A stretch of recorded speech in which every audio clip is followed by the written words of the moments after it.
Bienvenidos a Legal y Cotidiano. Esta vez estamos en un nuevo segmento que lo voy a denominar Café Cotidiano. Mi nombre es Humberto Ávila y esta vez me encuentro junto al abogado Francisco Villegas, con quien vamos a hacer una especie de recorrido acerca de su nueva, digamos que carrera profesional en cuanto al ámbito artístico, ¿no? Bueno, primero darte las gracias, Francisco, por haber aceptado la invitación al canal. Y bueno, pues cuéntame, como primer lugar, antes de pasar a la música y al arte, ¿primero fue la música o primero fue el arte en cuanto a tu seguimiento o tu elección? En verdad yo quería ser músico, compositor desde que tenía unos 15 años, pero la vida, a mí me gusta mucho la buena vida, entonces me hice un test vocacional y por ahí salió que podía ser abogado y escritor y después músico. Entonces dije, bueno, la verdad es que quiero vivir tranquilo, con una estabilidad. No te estoy hablando de opulencia, sino me gusta un estilo de vida holgado, donde pueda poder pagar mis cosas y mis gustos.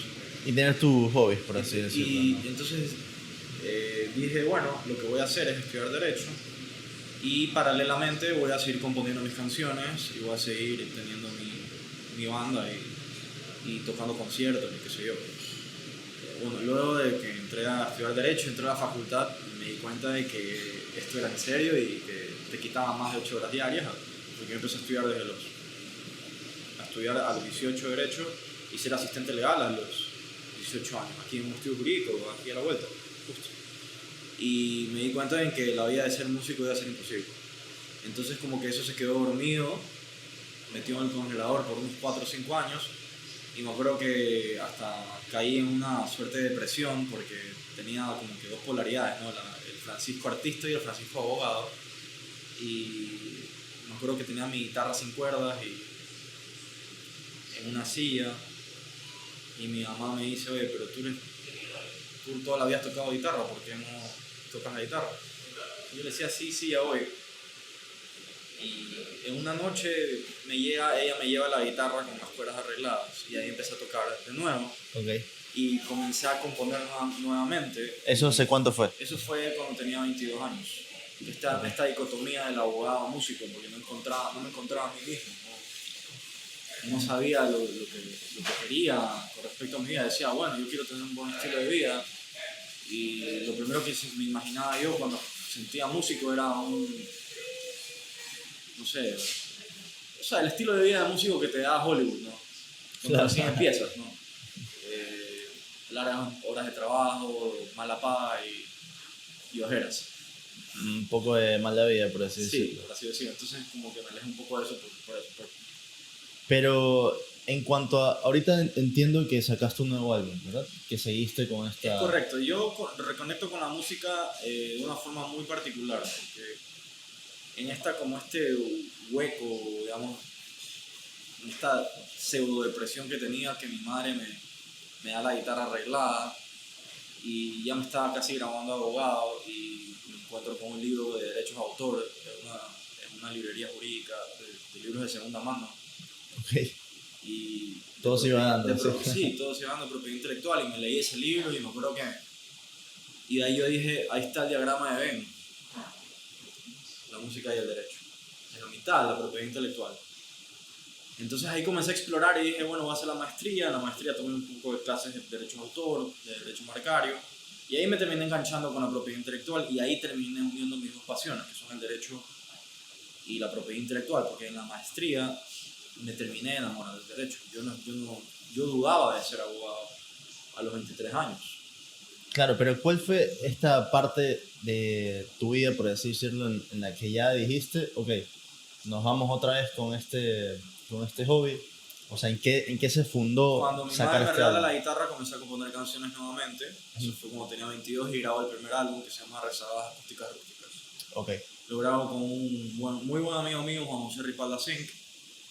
Él se grabó en Chile, después se fue a Irlanda a estudiar su maestría, todo en sonido. Entonces es más o menos como un Albert Einstein del sonido. Y trabajar con él es muy divertido porque es dinámico, es muy teórico, es muy práctico, es profesor también, hicimos clic. Dicen que el productor escoge al músico, no el músico el productor. Okay. Entonces hicimos clic y salió el primer disco que se llama Rezadas Acústicas Rústicas, que está también en Spotify, pero que por alguna extraña razón lo tuve que subir nuevamente y sale como si fuera del año 2020, pero en realidad el disco fue grabado en 2015. Luego de eso, yo viví fuera del país como 1 año y medio, luego me fui a vivir a Quito, 1 año y medio más, 3 años fuera de la ciudad. Y regreso y en ese tiempo nunca dejé de componer. Siempre estuve con la guitarra en la mano, cada vez que podía sacaba la guitarra y componía, y salieron muchísimas canciones. Y dentro de esas canciones están las de Sumac Mayu, que son el nuevo EP que grabé, que salió la semana pasada, y ya estamos haciendo la primera ronda de conciertos. De presentaciones. Sí, de presentaciones. El primer recital va a ser el 23 de noviembre a las 7:30 de la noche en Cauca, San Borondón, Cauca Oca. 23 de noviembre. 23 de noviembre, jueves, cae.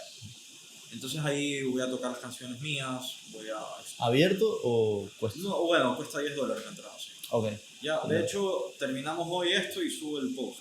Para pasar ahí el link de una vez, sí.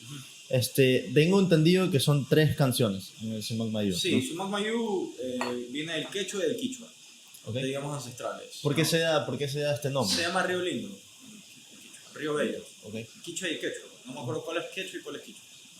Y todo nace porque me hice una prueba de ADN y tengo ancestros que son huancavilcas, y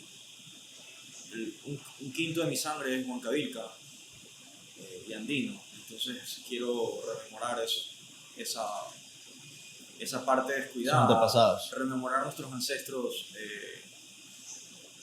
digamos de acá, nuestros ancestros de nuestra tierra, del Ecuador. Entonces, por eso honré, digamos, el nombre va para eso, ¿no? El Río Lindo es la cuenca del Guayas, y por ahí va. De hecho, una de las canciones habla sobre un puerto que se llama Puerto Amigo, que es la historia de un capitán que, como somos porteños nosotros, somos una historia de un capitán que encalla su barco en el puerto de Guayaquil, que es Puerto Amigo, que es una ciudad muy amigable, y mientras se toma un trago con sus amigos le cuenta en plena noche de copas que su barco encallado está, y está muy avergonzado porque por un capitán que se le encalla el barco es muy, bueno, te da mucha vergüenza. Claro, es Puente Barolio, Puerto Amigo y Puente Catarsis. Puente Barolio es una canción. Son las 3 canciones que tienes ahorita. Que en verdad es inspirado en una parte del cuerpo que se llama el puente troncoencefálico, que es un puente que los entendidos del tema, los galenos, los médicos dicen que conduce el sueño, que se encarga del alertamiento humano. Entonces, long story short, tiene algo que ver con el sueño, y yo tenía 16 años, fue mi primera canción, y hablé sobre el proceso de sueño de una persona, cómo esta persona se adormece y entra al mundo de los sueños y comienza a explorar su mente inconsciente, por así decirlo. ¿Te viste en algún momento, cuando tuviste este gusto, ¿no? por el arte, por la música, te viste en algún momento proyectado a ser, digamos, esta figura artística, así como más o menos lo tenías como Hollywood o un poco menos? O sea, claro, cuando uno es adolescente uno sueña a lo grande, ¿no? Y después uno se da cuenta y se estrella. Pero sí, en algún momento cuando tenía 16 años sí que pensaba que iba a ser así un Jorge Drexler o algo por el estilo. Pero la vida me llevó por otros lados. Creo que le sirvo mejor a la humanidad como abogado en propiedad intelectual y músico, y si que me va bien, pues bueno, a Dios gracias, y venderé entradas y viviré de la música, pero ahorita van proyectadas en propiedad intelectual y protección de datos. Entonces sí aceptarías que quizás en algún momento hay un cambio drástico en tu vida, que dejes quizás a un lado por un momento la propiedad intelectual y te dediques más al mundo. Por supuesto, si viene un mecenas y me dice ten 20 lucas, te vas 6 meses a grabar a Madrid, sí, por supuesto. Claro, con un contrato pagado, sí, con conciertos por todos lados. Ahora, la marca, o sea, tú ya tienes entonces esta marca personal, ¿no? O sea, el objetivo la leyenda o el estereotipo del abogado es una persona fría, súper cuadriculada, con corbata, que usa palabras muy técnicas y el abogado puede ser profesional siendo más amigable, siendo más personalizado y siendo formal. Entonces la idea de esta marca personal es mezclar el arte, la creatividad con la marca personal de Francisco Villegas Plaza. Es ser un abogado que a su vez es formal o hasta cierto grado formal, no la formalidad de un estudio jurídico decimonónico, pero sí un abogado que te va a responder a tiempo, un abogado que te va a dar una respuesta ágil, aguda y profesional, pero que puedes tú conversar con palabras sencillas, explicarle su problema, porque si tú comienzas a usar palabras como prescripción adquisitiva de dominio, palabras como efecto erga omnes o la modulación de las sentencias, Ut supra, autointerlocutorio, ultra petitio, plus petitio, claro. eso es simplemente para engordar tu honorario y justificar tu honorario alto de consulta. Por tu léxico. Si tú le hablas en palabras sencillas, pero no vulgares, sino en palabras de un lenguaje corriente, profesional, estoy seguro que la persona va a confiar más en ti porque te está entendiendo. Tú lo que tienes que hacer es conectar con tu cliente, no es que tienes que alejarlo. Te entiende rápido también. Exacto. Entonces, ese era uno de los fines de hacer que democratizar el derecho, que todo el mundo entienda el derecho, que el derecho no sea rocket science, porque la gente piensa que el derecho es como una ciencia oculta, de que casi que estamos todos vestidos de romanos y hablamos en latín, así no es. Estamos en una clase de Harry Potter y estamos haciendo Wingardium Leviosa en derecho romano, no, la clase de derecho es muy práctica, de hecho el derecho es cotidiano. Así es. Entonces, por eso es que es el derecho vivo, el derecho de los humanos, no es un derecho complejo, el derecho no tiene por qué ser complejo, el derecho tiene que ser sencillo, el derecho es para la gente. Entonces, esa marca que ya tienes como, digamos, como artista ahora... Entonces, perdóname que te interrumpa, entonces el objetivo de la marca personal era humanizar el derecho. Okay. No ser un abogado robot, ser un abogado que está al alcance de todos, no es el típico abogado, ay, ¿sabes qué? Te paso a mi secretaria para que en un mes te doy cita, ¿no? Que es un abogado que dé, es una atención personalizada, calurosa y profesional. Ese es el objetivo de la marca FBP Legal. Ese es el objetivo de la marca FBP Legal, sin perder profesionalismo, lógicamente. Claro, y ahora en cuanto también a la parte artística, digamos que tu forma de visualizarte o cómo la gente te ve como artista, también sería esta forma de medio abogado, es decir, sí, porque en cuanto a la vestimenta, bueno, mi giro es el área. Mi giro es propiedad intelectual, entonces yo puedo propia de la naturaleza de la propiedad intelectual que se relaciona con creatividad y se relaciona con invenciones y con temas artísticos. Yo quizás en una reunión donde voy a vender propiedad intelectual no tengo que ir internado, puedo ir con una camisa y listo. Pero si vendiera derecho corporativo, claramente estaría vestido como autor. Ok, claro, o sea, depende del giro. O sea, uno no va a ir a misa en bermudas y en chancleta, uno va a misa con zapato largo y pantalón largo y una camiseta, o sea, ¿me entiendes? Claro, o sea, tu objetivo es que la gente ya pueda entender que como abogado también eres empático en cuanto a su entorno. Claro, o sea, entiendes el entorno en el que se están desarrollando. Adaptarse, básicamente, porque tú te tienes que adaptar al giro del cliente, tú tienes que entender cómo el cliente opera, tienes que entender cuáles son las preocupaciones del cliente, que no lo deja dormir al cliente, cuáles son sus miedos. Y en función de eso tú comenzar a trabajar. Por eso es que yo justamente grabé el disco, porque yo entendía la parte musical y entiendo cómo grabar un disco desde la parte artística. Entiendo que tienes que tener un proceso creativo, entiendo que tienes que tener un proceso lírico, que tiene que haber una curación de contenido a nivel de melódico, a nivel de letras, que tienes que circular y socializar las letras con 7 personas que son poetas o 7 personas que son expertas en literatura.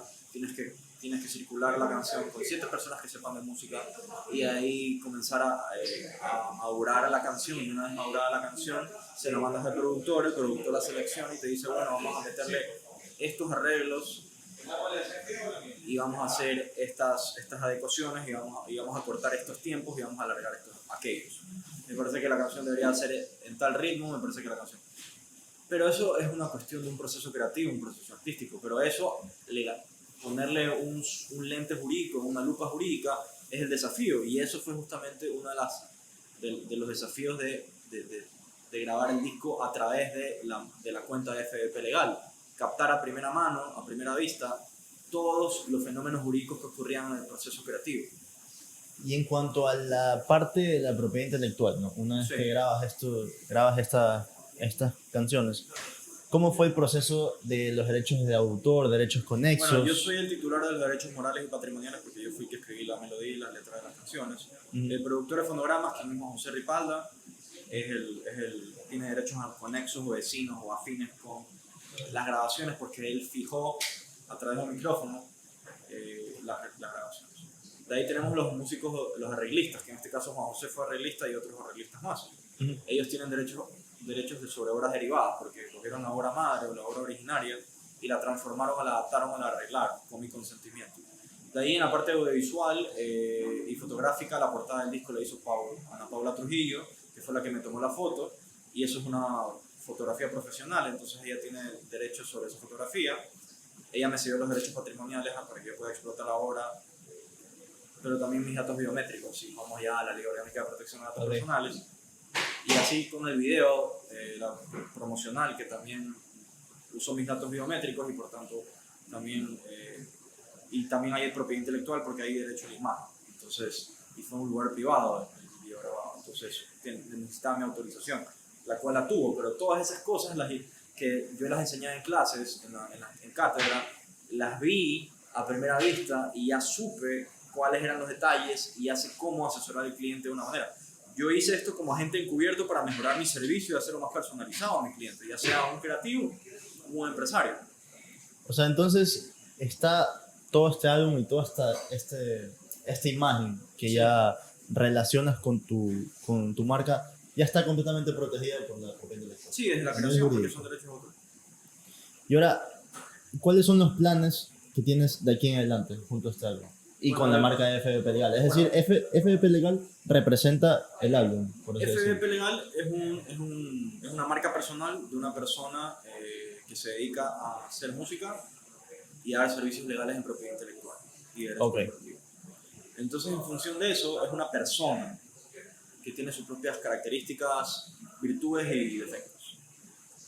Al ser una persona que tiene sus cualidades y sus defectos, esta persona tomó la decisión, que Francisco Villegas, que es mi marca personal, soy yo, tomó la decisión de fungir como agente encubierto en los procesos creativos de un disco y pagué por eso, pagué por la grabación de un disco, justamente para experimentar, siendo yo músico.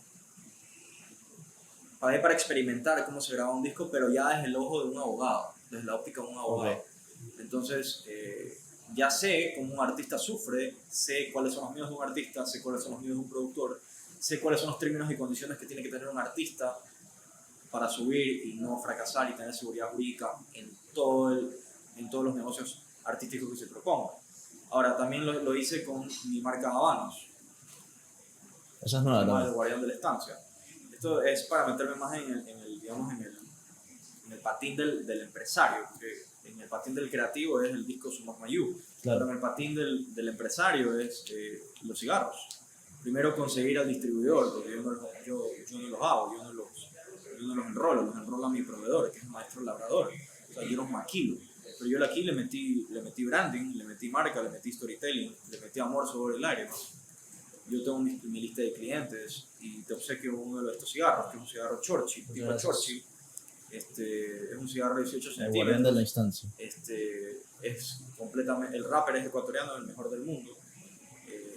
Este habano tipo Churchill de 18 centímetros se llama el Swain. Es el Swain es basado en cacauteros decimonónicos de la cuenca del Guayas, de la época del Gran Cacao. Sí, justo eso te quería preguntar, ¿cómo se da esta idea? ¿No? ¿Cómo nace? Sí, en verdad nace de una noche de copas, un chiste con unos tíos.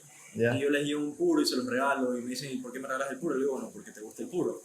Entonces ahí yo le digo, no, es mi marca, y en verdad le mentí, no tenía ninguna marca. Entonces yo dije, bueno, para hacer honor a mi palabra voy a sacar la marca Habanos.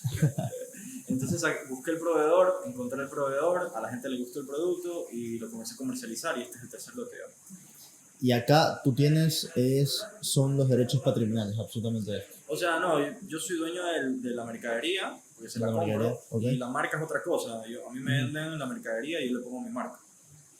Ok. Mi marca es el Guardián de la Estancia, está en proceso de registro. En Senai, y aquí tenemos derecho a la imagen de unos personajes decimonónicos. En este caso, este Henry Swain Wallace vendría a ser un azucarero del Alto Perú de 1850. ¿Y tuviste que hacer algún proceso para usar esa...? No, porque yo soy descendiente de él, entonces no tengo ningún Ok, problema. no había ningún Sí, problema. este vendría a ser mi tatarabuelo. Entonces, ¿Y si alguien reclama sobre eso? vendría a ser mi familia, ya sería Claro. un problema familiar que espero no tener nunca. Pero digamos que en cuanto a forma administrativa de reclamar eso. No, porque Podría, yo ¿no? puedo demostrar que, o sea, tengo libros que demuestran que yo soy descendiente de él y no debería haber ningún problema. ¿Y FBP Legal también como marca se encuentra registrada? FDP Legal es un establecimiento mercantil, es un Ok. nombre comercial, se protege desde su uso, ya tiene más de 5 años usando, está protegido por eso. Sí, debería declarar, pero Casa Herrero Cuchillo de Palo. Y esto igual tiene su cuenta de Instagram, ¿no? Sí. Sí, pueden seguir la @FDP Legal. IG @FBP Legal y también el Guardián de la Estancia. Entonces aquí tenemos propiedad intelectual, este es el storytelling de cómo se creó la marca. Supuestamente en la época del Gran Cacao, en el siglo XIX, los estancieros, los hacendados, los capataces de las haciendas ponían cigarros puros prendidos en los linderos, en las afueras de las haciendas para simular una presencia vigilante, cuando en verdad no había ningún guardián, entonces hay el guardián de la estancia, ¿no? Es un habano que simula un guardián vigilante, pero en verdad no hay nadie. Ok, entonces lo exitoso, digamos, por así decirlo, o lo más ideal es de que la gente tanto disfrute de tu álbum como de los cigarros. O sea, más que eso, el cigarro fue un elemento Extra. extra. A mí me gusta fumar cigarro. Estos no se los golpean No como se el los tabaco. Yo dejé de fumar cigarrillo para fumar cigarro, porque supuestamente no se golpea, entonces el daño, sigue habiendo daño, lógicamente, pero el daño es un poco menor. Bien. Y ahí el siguiente paso es dejar de fumar, lógicamente. Claro. Pero en ese interín mi hobby fue coleccionar habanos y lo volví, digamos, rentable. El proceso de dejar de fumar lo traté de volver rentable y ganándome algo para las colas. Okay. Entonces, y me funcionó porque tuve que contactarme con gente que lo produce, entonces me puse en el papel de un comerciante, que son clientes, derecho de los negocios, derecho corporativo. Entonces, otra vez volví a vivir en carne propia, así como un actor cuando le dicen, ¿sabes qué? Tú vas a trabajar de mendigo, lo primero que hace el actor es irse a vivir un mes abajo de un puente para sentir lo que siente un mendigo. Yo hice lo mismo. Si soy abogado de empresarios, si soy abogado de creativos, voy a hacer lo que hace un creativo, voy a hacer lo que hace un hombre de negocios, voy a vender productos, voy a grabar un disco para estar del otro lado de la moneda. ¿Y cuánto tiempo te tomó en cuanto a ya definir lo que sería el Guardián de la Estancia? En verdad vino ¿Más una rápido que el álbum? No, el álbum se demoró mucho más. Okay. Porque yo tenía control sobre eso. En el álbum tú no tienes control sobre el álbum. El álbum puede demorarse, tú puedes grabar las bases y la producción puede demorar 3 meses, Okay. o 6 meses. En cambio aquí tú, si encontraste el proveedor, le pagas el precio del puro, digamos un lote de 500 puros y se va a demorar 2 semanas, y en 2 semanas te la entrega. No hay mucha ciencia ahí. Entonces pasa eso, te entrega y tú ya le entregaste las anillas, que son estos aquí, porque ahí tienes que lidiar con proveedores. Tu proveedor de papel celofán, tu proveedor de las anillas, que es donde está el señor, tu diseñador gráfico, tu proveedor de la caja, tu proveedor de las tarjetitas, tu proveedor de redes sociales que te va a ayudar a mejorar las ventas, de las métricas. O sea, por decirlo, hay un equipo, hay todo un equipo detrás detrás. de este cigarro hay por lo menos 7 personas. Okay. ¿Ok? Entonces, eso es lo bello, porque generas comercio y generas fuentes de trabajo. Y ahora, en cuanto a la venta, digamos, del cigarro, también ¿tienes pensado o tienes planes de que sea distribuido también por otros comerciales, por así decirlo? Sí, por otros canales, por supuesto. ¿Por otros canales? Sí, claro. Por ahora solo lo distribuyes tú. Sí, por ahora me pueden contactar el Guardián de la Estancia en Instagram y los pedidos los hacen directamente y sin ningún problema se los va a llevar a Guayaquil y Zamorano. Los precios están ahí y nada, eso básicamente. Perfecto, entonces ahora digamos que la primera presentación más cercana es esta, el 23 de noviembre. Sí, el 23 de noviembre tengo bastante stock de cigarros porque se vino el tercer lote. Entonces, cualquier cosa que necesiten me pueden contactar a UAFBP Legal o me pueden contactar a El Guardián de la Estancia. Perfecto, bueno, creo que con esto hemos podido abarcar bastante lo que es tu marca personal. Sí. Igual te felicito también por el nuevo álbum. Muchas gracias. Lo pueden escuchar en Spotify, se llama Sumac Mayu también. ¿Solo está en Spotify? Está en Spotify, está en YouTube, está en todas las plataformas. En todas. Bueno, muchísimas gracias por haber estado aquí y recuerden que este capítulo estará tanto en YouTube, en Spotify y también recuerden que los clips estarán en Instagram y en TikTok y le damos gracias también a Villa Café por habernos prestado sus instalaciones para la entrevista del día de hoy y espero que no se pierdan los demás cafés cotidianos en Legal y Cotidiano. Estamos como @legal y cotidiano en todas las redes. Mi nombre es Humberto Ávila y nuevamente te doy gracias, Francisco, por él. Muchas gracias, ahí te dejé el regalito para que te lo fumes con los tuyos. Perfecto, nos vemos. Chao.